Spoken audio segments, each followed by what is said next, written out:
Hi, I'm Dave Rayman Banta. Today I'm going to show you different types of outboard gear that are inexpensive and high quality that can really improve your recordings, that you can hook into any tape machine you got, even a simple 4-track machine, and greatly expand your abilities. If you haven't seen my first video, Volume 1, Getting Started Recording, you probably want to watch it because it shows you all the different avenues of how to plug into a mixing board and how a multi-track tape player works, and you need to know that before you understand all of this stuff. Basically what we have here are different types of outboard gear. The reason they're called outboard gear is because they're outside of the mixing board, but they can be plugged in and used to process your signals in different ways. One of the types of outboard gear we have are special effects that do things like reverb. In Volume 1 we mentioned what special effects were. You might want to go back and look at that. One of the other ones that we have are compressors, which control drastic changes in volume. Another one that we have is a noise gate, which will be used to greatly reduce noise. We have preamps, which are high quality, expensive preamps, and some of them are inexpensive, but they're just a little higher quality than the preamps that are in your mixing board, which will improve the sound. One of the other ones that we have is outboard EQs, that we can expand our EQing capability. Some of the 4-tracks have very simple EQs, and if you need to do more elaborate EQing, which I'll show you in a few minutes, you'll need to get an outboard EQ like this. One of the other things that you can actually use as outboard gear is another mixing board. If you only have, like, say, 8 channels on your built-in mixing board and tape player, and you're really having trouble because you got a lot of keyboards or something going, you don't have to run out and buy a bigger mixing board tape player. You can just buy a little mixer like this. It's called an auxiliary mixer or an inline mixer. We're going to show you how to plug this into your 4-track to expand your channels. This happens to be a 16-channel board, so it would expand it so you have around 24 channels. One of the other devices that we're going to show you in a minute is this little unit right here. Happens to be made by Rocktron. It's got a hush unit in it, which is a type of noise reduction you can use if you're getting a lot of hiss. And one of the other things in here is called an Aural Exciter. And we're going to see what that does in a minute. I'll keep you guessing about that one. Okay, let's look at these one at a time. First thing I want to show you is a simple and inexpensive way to expand your mixing board on your 4-track tape player. This is a little outboard mixing board that you can use to plug in all your keyboards or whatever you're using to make a submix. What a submix is we would run, let's say we have 16 keyboards. This is a keyboard, a 16-channel mixer. We could plug each one of our output of our keyboards with different sounds, like say synthesized strings, drum machine, all that into this. Then we could do a mix of all the music, EQing each one individually. If you watched Volume 1, I showed how to operate a mixing board and how to plug stuff in. This would operate the same way. What you would do is you would go out and get a mixing board like this. You would plug in all your extra stuff that you want to do a submix of, like I said, all your keyboards, and then you would have a master volume over here on this board. What you would do, you'd set this master volume, which would be a mix, a stereo mix of all your other keyboards. So you come out of your main output on this mixing board right here, main output left and right.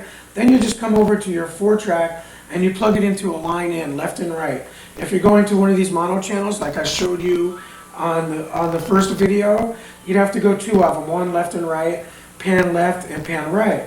But I showed you in the first volume that these right here are also stereo inputs. So what you could do is you could get yourself a Y cord that has 2 mono inputs on one side, plug it into the left and right stereo output, and like you saw in Volume 1, there was a stereo 1/4-inch cord that plugged in here with both sides, and then you would have a stereo volume which controlled the submix of all the keyboards that you have over here and would be an overall volume of all your MIDI gear. This is a very inexpensive 12-channel mixer. It's called a rack mixer. It's pretty much made for using with when you have a lot of outputs. This is inexpensive. It can do everything that every other mixing board can do. The only thing that this one doesn't have is EQs on every channel. If you have internal EQing on your keyboards, then this might be right for you. There's no reason to go buy a more expensive mixing board that has EQs on every channel if you're not going to use it. If you're going to want to EQ every one of your sounds individually on the auxiliary or inline mixer, then get one like the one that I just showed you. The setup for this one would be the same. You could plug your your keyboards into each one of these channels, and then this would just have a volume control. Like if you have a drum machine on 1 and 2, you could turn it up and pan them left and right, so it would be a stereo drum machine. If you had your bass on 3, this would be the volume of it.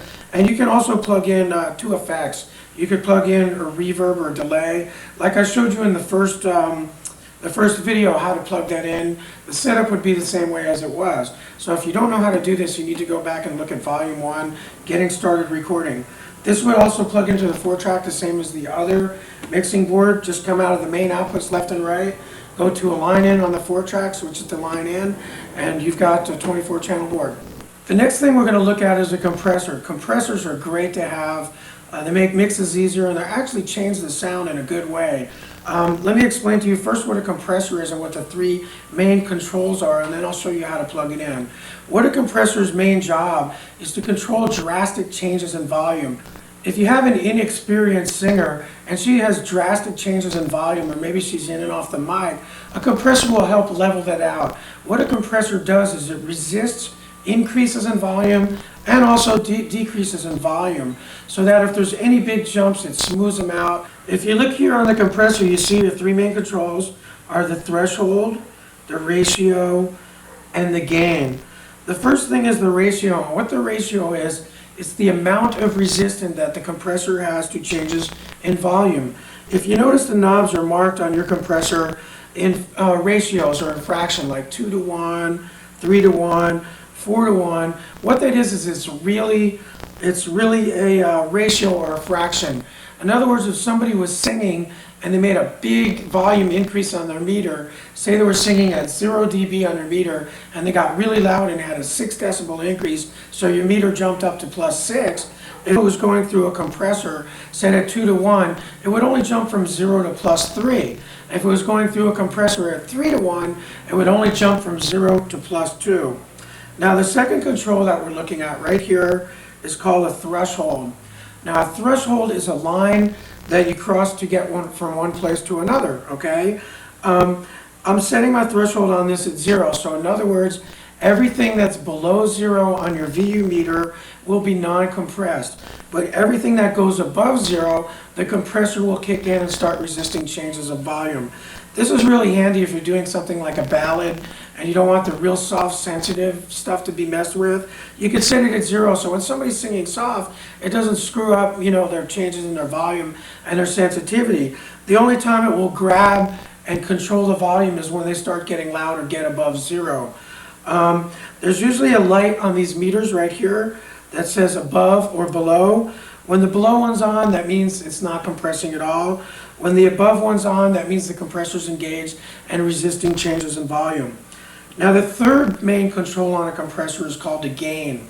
A gain is a really handy thing. One of the side effects of compression, when you're compressing at 2 or 3 or 4 to 1, you lose a little volume. So the volume coming into the compressor is a little bit louder than the volume coming out of the compressor, and you don't want the compressor to lose volume, you just want it to control changes in volume. So what you do is you adjust your volume on your compressor to bring the level back up to what the level was coming into the compressor. Now if you look here, there's a bypass switch. When you bypass your compressor, you'll hear how loud the non-compressed signal is. And then when you engage your compressor, you hear how loud it is compressed. So usually what I do is I switch this back and forth, and I adjust my gain knob until the volume sounds the same with the button in or out. 2 other controls that you may have on your compressor, which are really handy, is an attack and a release. All those are really, the attack is just how fast the compressor kicks in. So if you set it for slow, it'll actually make everything sound kind of smoother. If you set it for fast, it'll give your notes more attack. Likewise on the release, if you set it for slow, the compression will stay kicked in after you're done singing. If you set it for fast, it'll kick off right away. I never really set these 2 the same. Pretty much I just spin them, it sounds better. I know what they do, and then I just use my ear as a guide. Here's a simple chart showing how a basic compressor works. Let's say that this is the level of a signal or a volume of someone singing, and it's hitting 0 on your meter. And then right over here is +6, okay? So if a person's singing and they get really loud, all of a sudden your meter jumps from 0 to +6. You'll see right here, this is non-compressed. This is how they're jumping from 0 to +6. If it was going through a compressor set to 2 to 1, their volume increase above the threshold line right here would only be half as much. So they would only go up at 2 to 1, it would only go up to about a +3 on your VU meter. And then if they went 3 to 1, it would only be 1/3 of the increase, so it would only go up to about +2 on your VU meter. Another type of compressor that I need to show you, especially if you're doing demos in your house, this could make your life a whole lot easier. It's called an Overeasy Compressor. What an Overeasy Compressor is remember what I said what ratio was the amount of resistance that a compressor has to changes in volume? Well, an Overeasy Compressor is basically self-adjusting.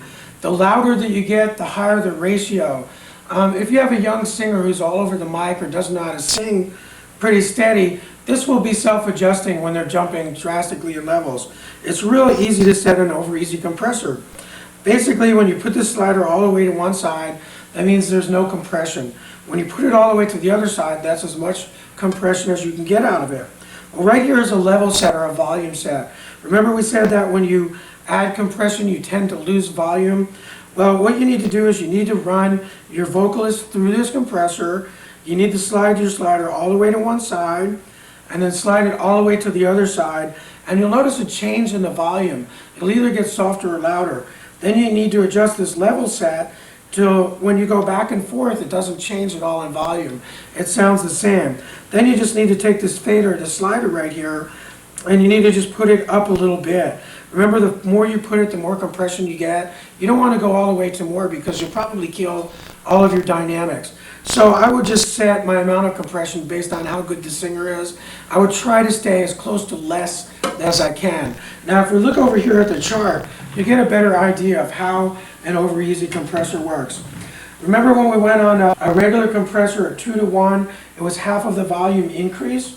Well, a compressor, the higher an Overeasy compressor, the higher that you get, or the louder that you get, the more it compresses. So when you get really loud, it has more resistance, and when you get louder still, it has even more resistance. So the ratio is pretty much self-adjusting. Now, one other thing that's on this handy little compressor is a separate, totally separate unit called a gate or an expander.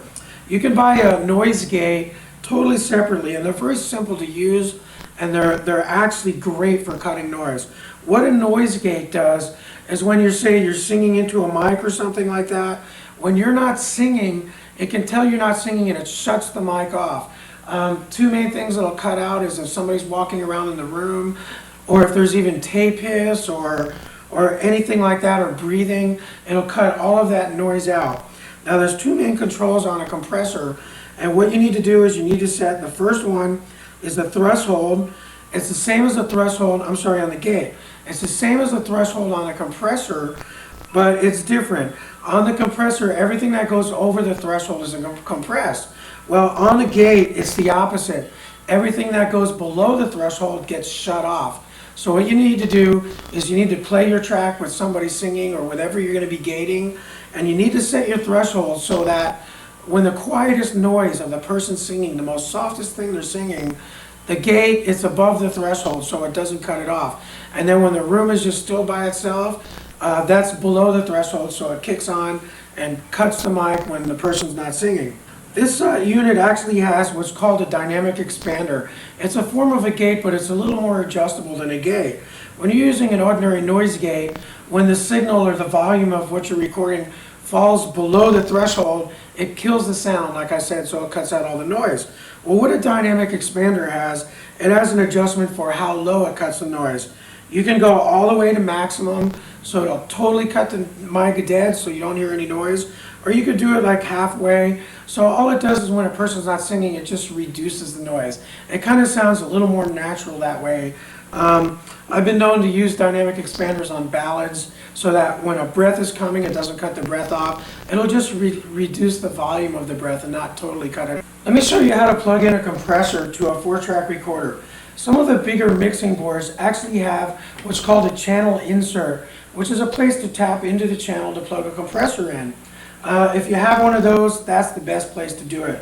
Usually what happens, if you look at this little 4-track mixing board down here, if you have an insert, it actually goes, the microphone will go into the mixing board, which you remember from volume 1, this is a level set showing how much is coming in from the mixing board.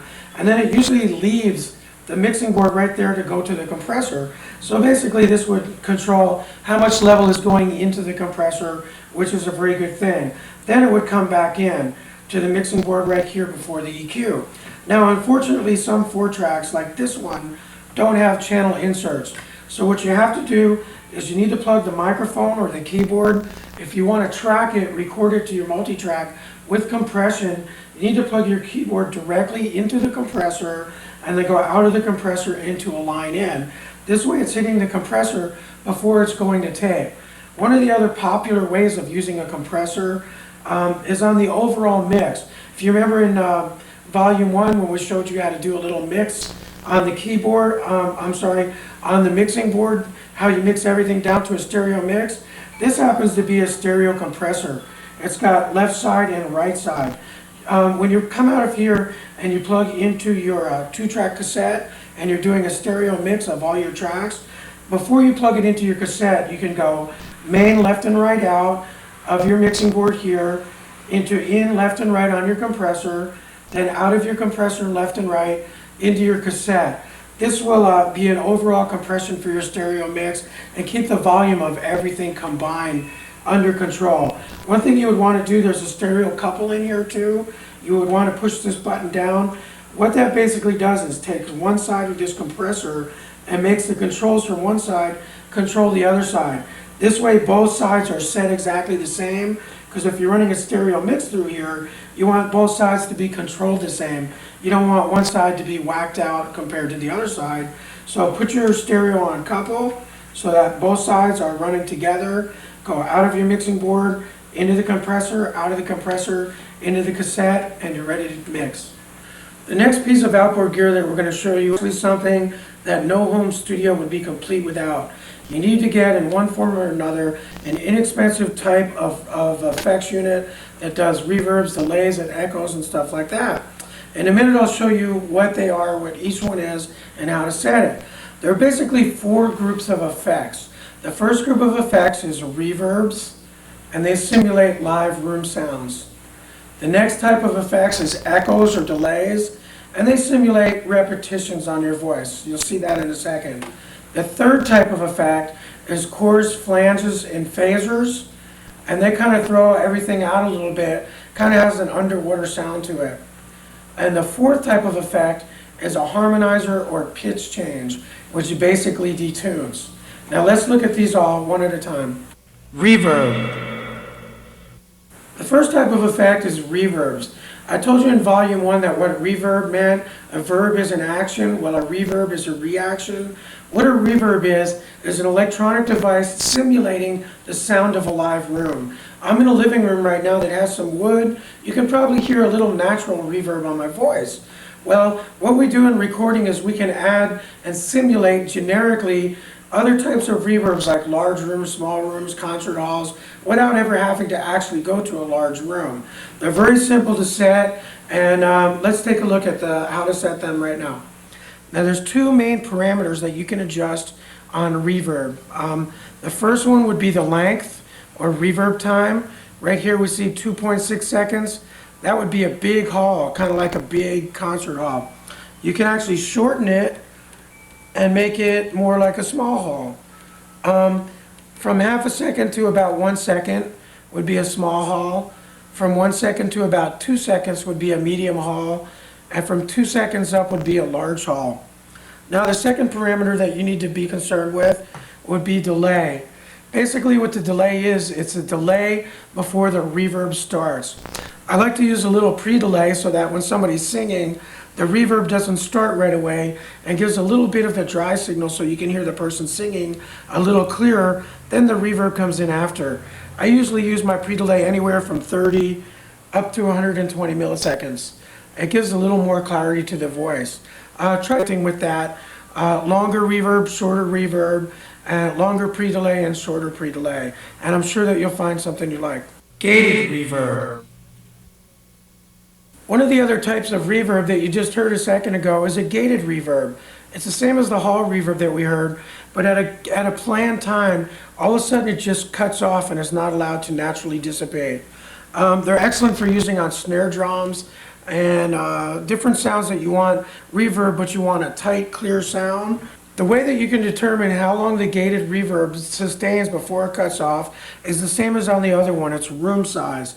A 2-second reverb would be a large room. Smaller than that would be a medium or small room. Now, unlike the other one, when it says 2 seconds or 2.5 seconds, the reverb dissipates into 2 or 2.5 seconds. But on a gated reverb, it sustains and then at 2 seconds is suddenly cut off. Plate reverb. One of the other types of reverbs that I like to use is a plate reverb.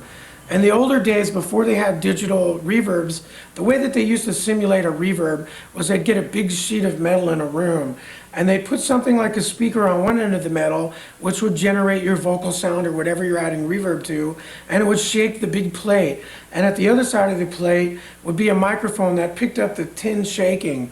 Well, a plate reverb is very bright, very tinny, and very clear sounding.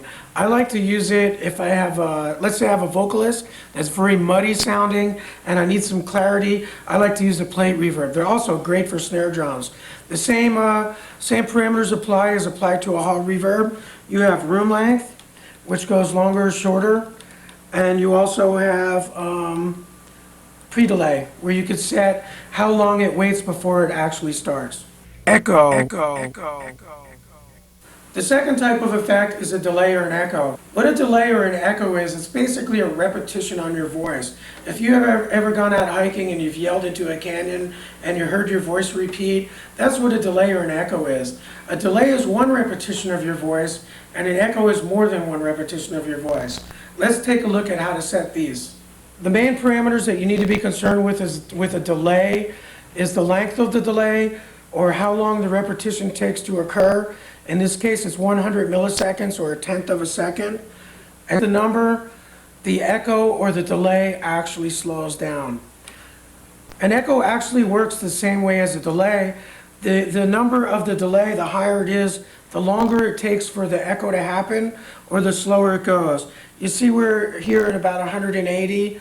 If we go for a larger number, it's actually slowing down. Here's an example of a slower echo. Echo, echo, echo, echo. The main difference between an echo and a delay is that an echo has more than one repetition. A delay only has one repetition. So there's another parameter on an echo that you don't really have on a delay, and that would be feedback. What feedback actually is how much of the output of the echo is going back to the input. So in other words, you're actually taking a delay and putting a delay on the delay. You'll see this is actually measured in percentage. What that means is 60% of the output is being recycled to the input, so you're getting a whole lot of echoes or a whole lot of repetitions.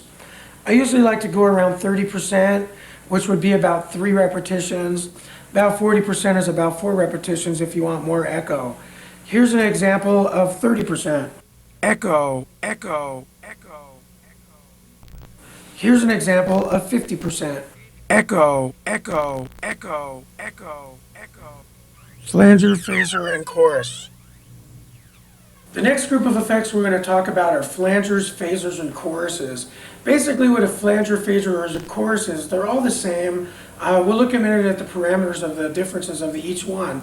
What a chorus does is it takes one person or one sound and throws it off with itself a little bit, so it sounds like maybe instead of one person singing, like 2 people are singing. That's why it's called a chorus. I can take my voice, put a chorus on it, and it'll sound like 2 people talking instead of one. The 2 main parameters that you need to be concerned with on flanges, choruses, and phasers are modulant frequency, which is basically the speed of that wave that you hear.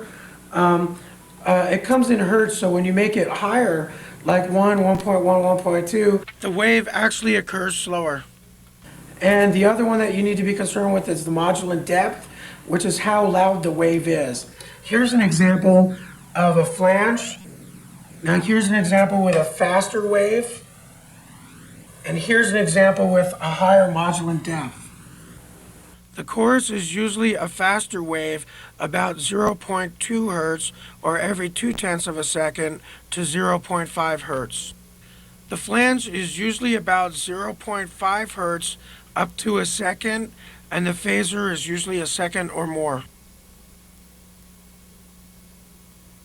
Pitch changes are similar to what happens on a tape machine when you VSO it. You remember in volume 1 we showed that you could speed up or slow down a tape and it would raise your voice or lower your voice? Well, if I take something and I throw it through an electronic device that's a pitch change, I can change the pitch of my voice. I could raise it or I could lower it.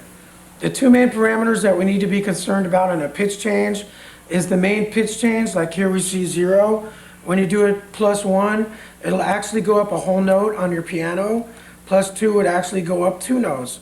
So if you were playing a C and it went through a pitch change with +1, a C sharp would come out. With a +2, a D would come out. The other parameter that you need to be concerned with is fine tuning. It doesn't raise the note like completely up a whole step on the piano or a half step on the piano. It just kind of detunes it a little bit. So you could take something and throw it out a little bit, or if something's out of tune, you can actually take it and fix it a little bit. In volume 1, I showed you how to plug effects units like this reverb in and how to set a mix on it on the mixing board. If you're not sure, you need to go back to volume 1 and you need to watch that section. But basically, just to refresh your memory, you come out of your effects send out on your 4-track into the input on your reverb unit or your delay unit. Then you go out of your reverb or delay unit into a channel lining on your mixing board. Some mixing boards, in fact yours might have this, have what's called adjustable EQs. In other words, it's just not high, mids, and lows. There's something on there that says probably sweepable or parametric.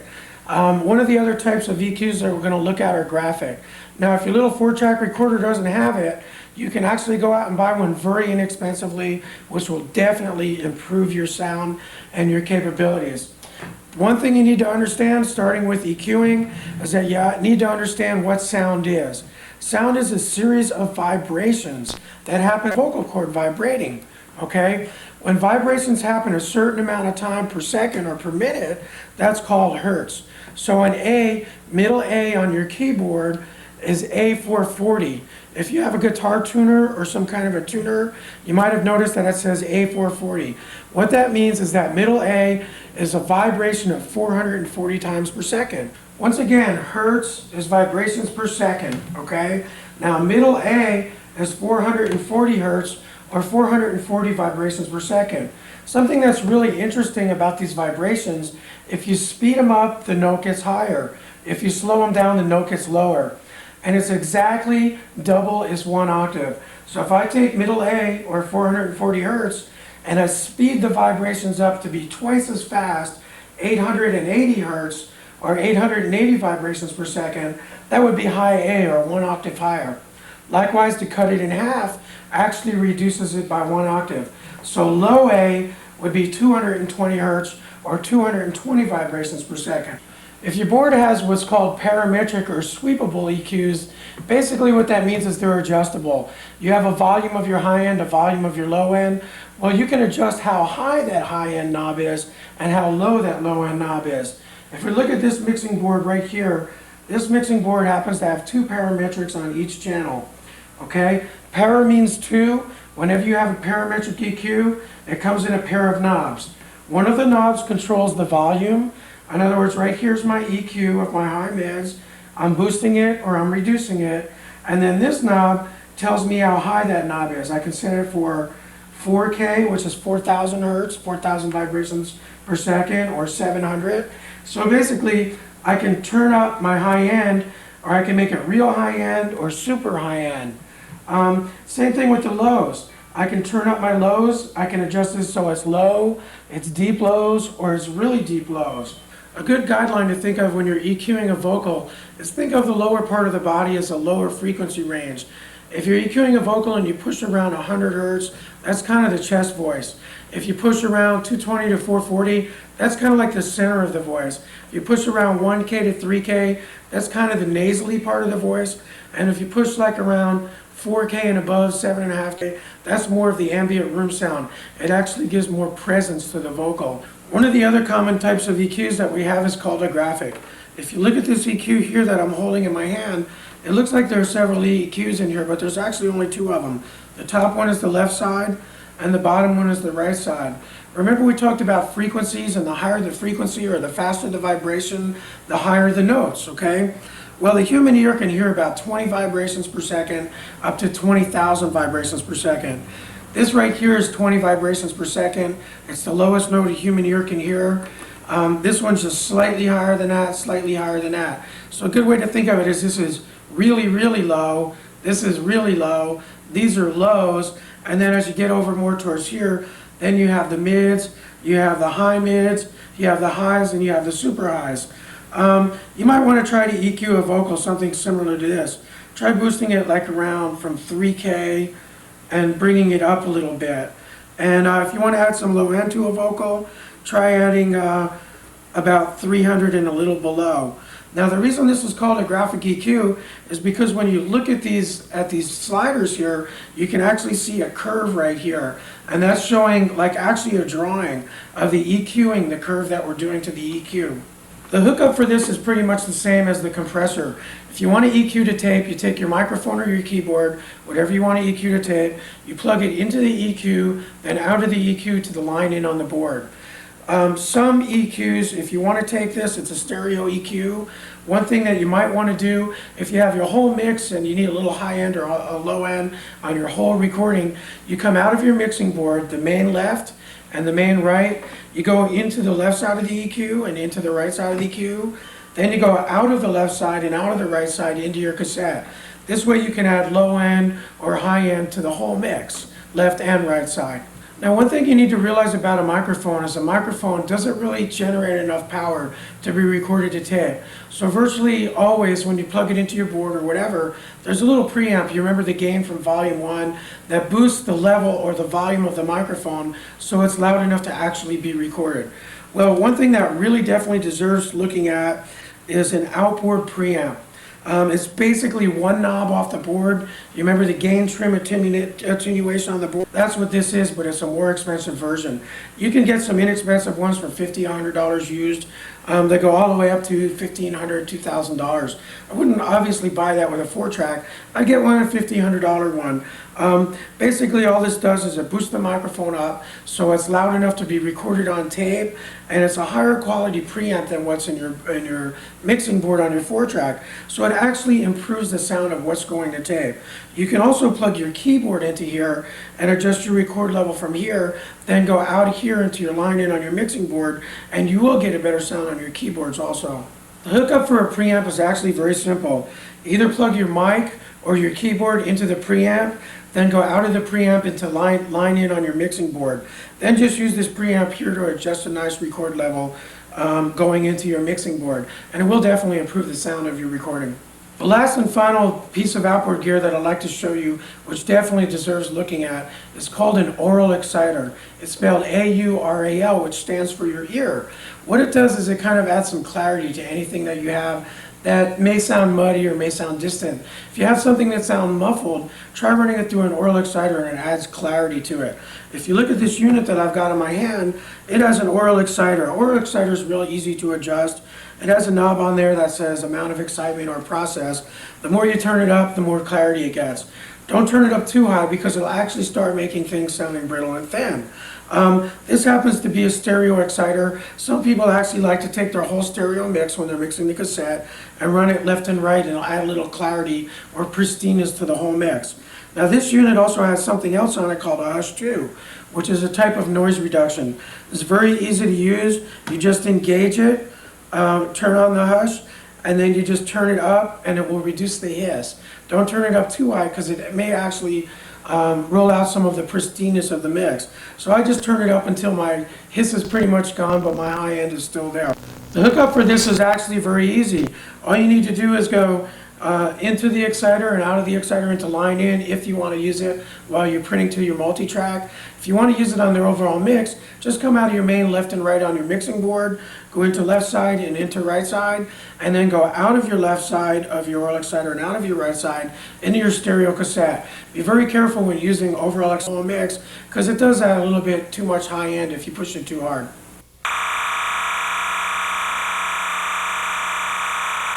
There's one other way that you can dramatically actually save tracks, and that's if you're dealing with keyboards and you're not dealing with a lot of live musicians.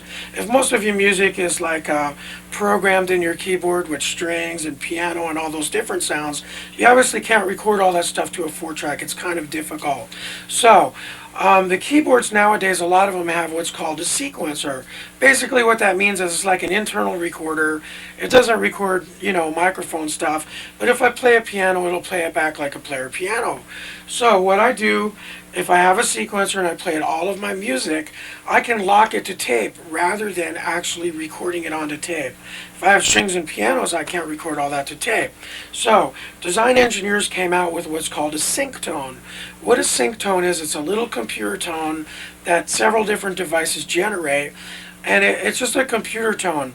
You print it onto tape. You know what it sounds like? It sounds kind of like the fax machine on your phone. Well, these little boxes that generate different types of sync tones will print this sync tone on a tape. So when you play the tape back, your computer or your sequencer will know where the tape's at. Now there are 3 basic types of sync tones that you use. Okay, the first type of sync tone, and the simplest of them all, is called FSK. This is a very inexpensive one. It's usually generated by a drum machine, an inexpensive drum machine. So what you do is you take your drum machine, you do your little program of how long it is, how many bars your song is, then you hit play on it. Well, on the back of your drum machine, there's a thing that says sync out. You go sync out into a track on the tape machine, and when you hit play on your drum machine, it will also generate the sync tone, and so you're recording it onto tape. Then what you do is you take your drum machine, you put it on external tape sync, you come out of track, let's say we're on track 4, which is your sync tone or your FSK tone, and go into your drum machine. Now your drum machine's on external tape, so when I hit play on the drum machine, it's really not going to start. But when I hit play on the tape machine, it's going to generate the tone, and the drum machine's going to know where the tape is, and it's going to start. Now, here's the thing. Keyboards and sequencers, they can't read sync tones. They read something called code. One of the other things they read is called MIDI clock. Mostly what I've dealt with is MTC. In fact, that's pretty much all that I've seen. So what's happening is we took our drum machine, we did our little program in it, we generated a sync tone out into track 4 on our tape machine. Then when we play back the tape machine, the drum machine plays with the same place on the tape. It converts or generates MTC to the keyboard, and all 3 of these lock up pretty much instantaneously in a millisecond. So sometimes what you might want to do is put a blank bar at the top of the song in case there's a little glitch when they catch you can't hear it. There's a blank bar of music. Now there's some advantages to FSK and there's some disadvantages. The advantage to FSK is it's really inexpensive. You can go out and buy a cheap drum machine and it'll work just great. The disadvantage to FSK is you always have to start at the beginning of the song, which is bad if you're punching in. You don't have any music on the tape. If you're recording a singer over the music, you're going to have to rewind the tape machine back to the start of the song always in order for the drum machine to lock up to the tape and for the keyboard also to lock up to the tape. Now there's another tone that's out that's a little more advanced than FSK. It's called SSP, Smart Song Pointer. There are little generators, different ones. This is the one that I use with my computer. What this does is it will generate several different locking systems like SSP, which is Smart Song Pointer. When I hook this up to my keyboard, it will take my keyboard MTC and convert it to SSP, which I can record on tape. Then when I take my tape and I play it back and I put this on read so that it reads the SSP on tape, it will take the SSP. If you look over here, I got SSP on tape 4. It will take the SSP, and this is the converter which will change it to MTC, which the keyboarder can read. It may seem difficult, but it's really not. We're printing a computer tone on tape, which the keyboard can't read, so this little converter takes the thing that the keyboard can read, changes it to something that's recordable, and then takes a thing that's recorded and changes it back to something that the keyboard can read. Okay? Now there's one other more advanced type. There's other units out that are like this, but they're a little more advanced. What they do is they generate something called time code. Now, SMPTE stands for Society of Motion Picture and Television Engineers. Years ago, there were plenty of different locking tones around, and all the people out here in Hollywood that were locking film and video together had different tones and different formats, and it wasn't standardized. So the Society of Motion Picture and Television Engineers all got together and they picked out one tone and elected it as a standard. Now, basically what a SMPTE timecode is, it's just a clock. It deals in hours, minutes, seconds, and because the film engineers picked it, frames. It usually deals in 1/30th of a second. So, what you do is you get your little converter, which generates SMPTE timecode. Some drum machines actually generate SMPTE timecode, like MPC60, SB1200 will actually generate and lock to SMPTE timecode. So you take your thing, you hit record on your tape player, so you go out of your converter, into track 4, you hit record on your tape machine, and your converter or generator in this case will generate SMPTE timecode. And what it does is it records a clock on tape. It sounds, like I said, like a fax signal that you hear over the phone, okay? It doesn't mean anything to us, but when you rewind your tape and you play back the SMPTE timecode, the converter interprets it as a clock. It knows where the tape is. It's at 1 minute and 30 seconds, 1 minute and 32 seconds, 1 minute and 33 seconds. So the converter takes the SMPTE timecode, which a keyboard can't read, and converts it into MIDI timecode, MTC, which the keyboard can read. So basically what it's doing is looking at the tape and saying, here's where the tape is, and then telling the keyboard where it is. Now, if you don't understand this, then you're probably real basic in MIDI, and I have a video out called MIDI Made Easy. It deals with everything from how to sequence, how to sample, how to loop, what quantizing is. If you want to learn more about this, or if this is confusing to you, you should try to pick up that other video at the store where you got this video. So let me just recap. It's real simple. You print a sync tones, one form of these sync tones, on track 4 or whatever track you want on your tape machine. Then you play back the tape, and it goes through either the drum machine or one of these converters, which converts it to a signal that the keyboard will understand. So whenever I hit play on my tape machine, all this pre-programmed stuff on my keyboard, that's their piano, knows where the tape is in place, right along with it in the same place every single time. Obviously, it's very common for people to use some form of sync tone with this 4-track because it is only 4 tracks. If you look on the back, they've actually accommodated for that. There's a jack here that says sync in, and there's a jack here that says sync out. If you're using like a SMPTE timecode or an SSP generator, you go out of the generator into here, which will record on track 4. It's dedicated for track 4 on this. There's a reason for that. I'll show you in a second. Then you play back track 4, and you come out of this jack right here that says sync out, which is really a playback for track 4, into your drum machine or your converter, which turns this tone into an MTC or something that your keyboard can understand.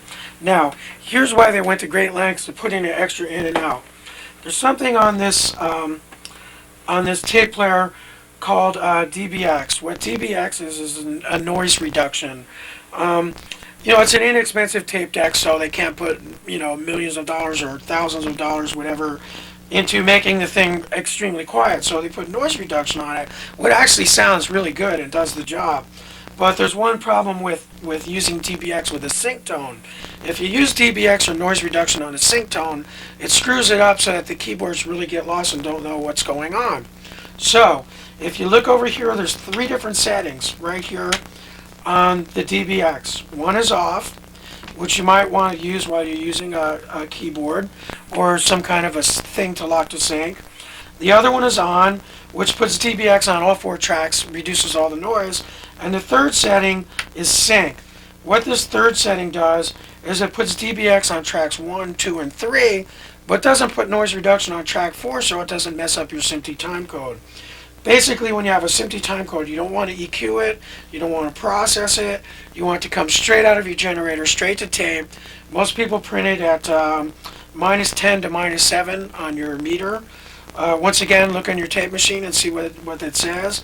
And then when you play it back, it'll play it back without noise reduction so that your thing that locks your converter or drum machine doesn't get lost on the tape. It can hear it clearly. Now you've seen some inexpensive ways to upgrade your studio and greatly enhance your recordings. At the end of the video, there'll be a number where you can reach me. I'm available for seminars and also for mixing record projects. We do have other videos out. If you call that number, we'll give you a list of other videos that are out. We'll send you a directory. We have Introduction to Professional Recording. We have videos on MIDI, on setting up a studio, on all kinds of good stuff. I'd like to thank Dave Adamson, our director, who directed all these videos, and I look forward to hearing from you soon.